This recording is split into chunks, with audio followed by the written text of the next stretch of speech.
It's January 2021. Welcome to the first installment of a new series, Movies for the Moment. I initially announced this series at the very same time I announced my YouTube channel. And the purpose of this series is close to the heart of why I wanted to make the channel in the first place. Here's how I described the show back on August 2nd, 2020, which feels like a lifetime ago in January of 2021. In this regular bite-sized series, I'll make a handful of movie recommendations for films that are well suited for the moment and explain why I feel that way. Whether these are films that embody or speak to a season or a time or a political or social idea that's currently in focus, or one that I hope to bring into the focus, or films that just might help us, get more enjoyment out of the world. And that is still the name of the game. My goal will be to post at least one of these Movies for the Moments videos a month, so go ahead and subscribe so you don't miss the next one. First, let's do a little catch-up so that we're all on the same page about what the moment we find ourselves in is actually like. We've been spending an awful lot of time by ourselves lately, so it might be nice to make sure that we're still real and that we still know what's going on. In the 5 months since I published that video, there have been several moments during which we all probably could have used a little help making sense of things. 2020 was a long year in which so many of our society's problems came to a head dramatically. The disastrous COVID-19 pandemic has continued to rage and spread almost unchecked through the United States due to our government's gravely incompetent response to the virus. The day I published that first video, there were 4,718,249 confirmed COVID cases in the United States, and the total number of US deaths from COVID was 155,478. Today, the total number of confirmed cases in the United States is 22.5 million, and the number of fatalities here has skyrocketed to 374,000. More than 2,000 Americans died every single day in December from COVID-19. On January 7th, 4,112 Americans died from COVID-19, 1,000 more than those who died in the September 11th attacks, and it didn't even make the headlines. Although, that kind of makes sense given the specific events of January 6th. The pandemic has also mainstreamed the rampant race, wealth, and class inequalities that have defined this country since its inception, and that activists have been trying to bring into the conversation for generations. It's also shown us the tangible results of years of intentional destruction of our public infrastructure through privatization, as the USPS and other important institutions ground to a halt just in time for the mail-in voting that the 2020 elections necessitated due to the pandemic. And our infrastructure today finds itself unable to distribute vaccines as quickly as is needed. Then, of course, there were the massive nationwide protests of police brutality and the murders of George Floyd, Breonna Taylor, and others that saw up to 26 million people taken to the streets. The protesters demanding justice instead found even more state violence and the full rollout of the militarized police state. And all that's before we get to the actual 2020 election, a summer of activism, rage, and hope turned to a fall full of platitudes and rhetoric set against a backdrop of a second wave of COVID cases left completely unaddressed at the national level. Trump's inevitable but nonetheless ridiculous refusal to accept the results of the election, and the work of the GOP to undermine and invalidate the will of the American people through frivolous lawsuits and other nonsense perpetuated by Borat star Rudy Giuliani, the human butter sculpture Ted Cruz, and a Brooks Brothers mannequin brought to life through dark magic Josh Hawley.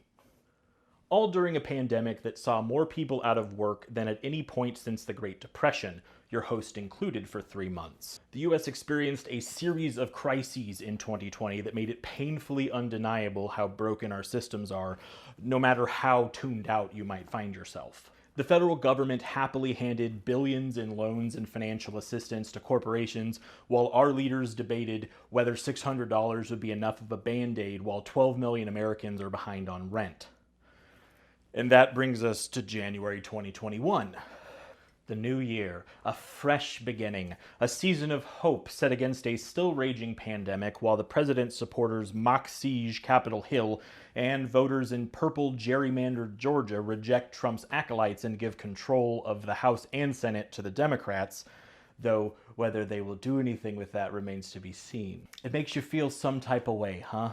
Hit that motherfucking like button if you're experiencing a slow-rolling existential breakdown set against the backdrop of a year in isolation due to a deadly pandemic wherein your friends live in your phone, but so does Twitter and the endless doom scroll that makes up your day, watching the late-stage capitalist American empire fall under siege, sometimes literally, by fascistic goobers in freedom cosplay, while the supposed opposition party just wants to sing Kumbaya.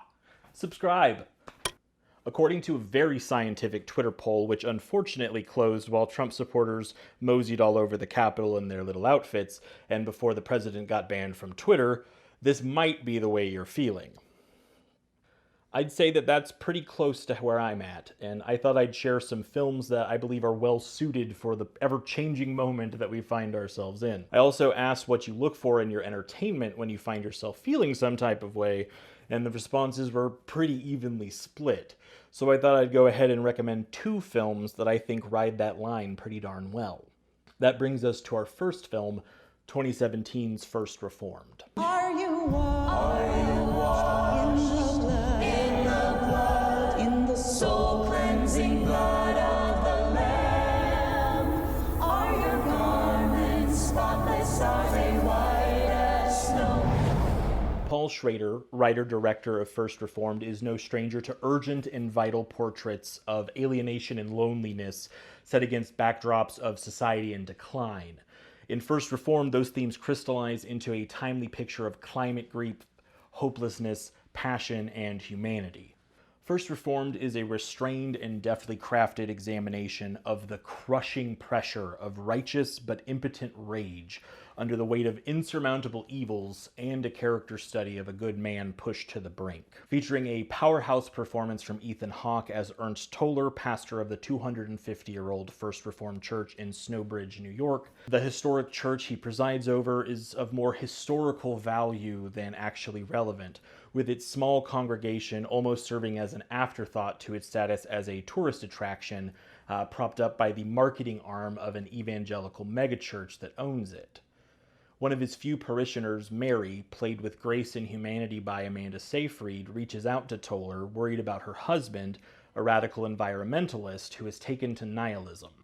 Toller counsels the activist, fearing he's on the brink of self-destruction due to his well-researched belief that humanity has passed the point of no return concerning climate change and that the Earth will soon be uninhabitable. The meeting leaves Toller shaken to his core. Toller struggles with growing existential frustration that is supremely relatable in January of 2021. Hawke's performance is incredible as Toller battles against his own rage and his impotent fury in the face of a system too large for any one man to change, no matter how well-intentioned. How do you keep hope when it seems like everything is already lost? Why won't anyone else acknowledge what you're seeing? Schrader's film offers something like an answer to these questions as it poetically ruminates on the human condition under late-stage capitalism. Toller's journey is a beautiful, tragic, and intensely powerful one. First Reformed is a vital film for our moment, not only for those experiencing climate grief, and frankly, if you're not, you're probably not reading enough about climate change, but also for anyone whose faith in humanity, or just their faith, their hope for our future is being tested by the times we live in, and I know I can certainly relate to that. And now for something completely different.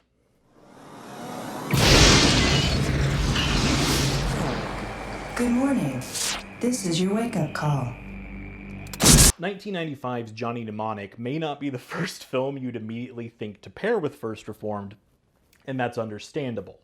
However, this ludicrously stylized 90s adaptation of William Gibson's cyberpunk dystopian short story of the same name is a perfect fit for January 2021. The film stars a fresh-off-of-speed Keanu Reeves as the titular Johnny, an underground data courier tasked with moving data and files too valuable to pass through the internet using a wet-wired hard drive in his brain. You can already tell this movie whips ass, right? Set in 2021, Johnny Mnemonic's dystopian cyberpunk setting is a joy, with strong 90s cheese and enough retro-futurism that it'll make your head spin.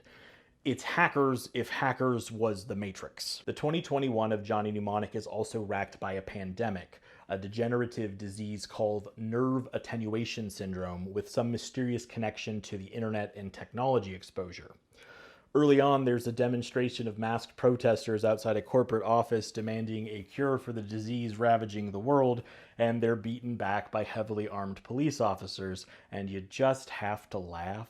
Massive international corporations in Johnny Mnemonic functionally control the world's governments, which results in a deeply entrenched system of wealth inequality where basic human needs like healthcare are luxuries that most go without, while others live in unimaginable luxury. You just have to laugh.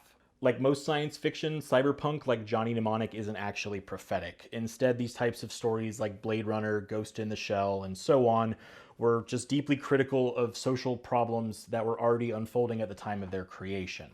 They simply weren't in vogue for the masses because they hadn't come to a dramatic head yet, which they are now. See also the dreadful 1984 discourse on Twitter in the wake of the social media site banning the United States president. Some more modern cyberpunk stories, also featuring Keanu Reeves, might have benefited from a revisit of Johnny Mnemonic early in production. Also, people just really suck at engaging with social criticism in media.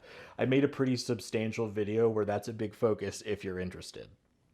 But nonetheless, the 2021 of Johnny Mnemonic is indeed an internet-drenched capitalist hellscape ravaged by a pandemic, but it's also a blast from start to finish that will put a smile on your face. While Johnny Mnemonic probably won't directly communicate with the feelings you're experiencing in January 2021 the same way that First Reformed might, it's undoubtedly a good time, and with a little squinting, is actually deep in conversation with the moment we find ourselves sharing.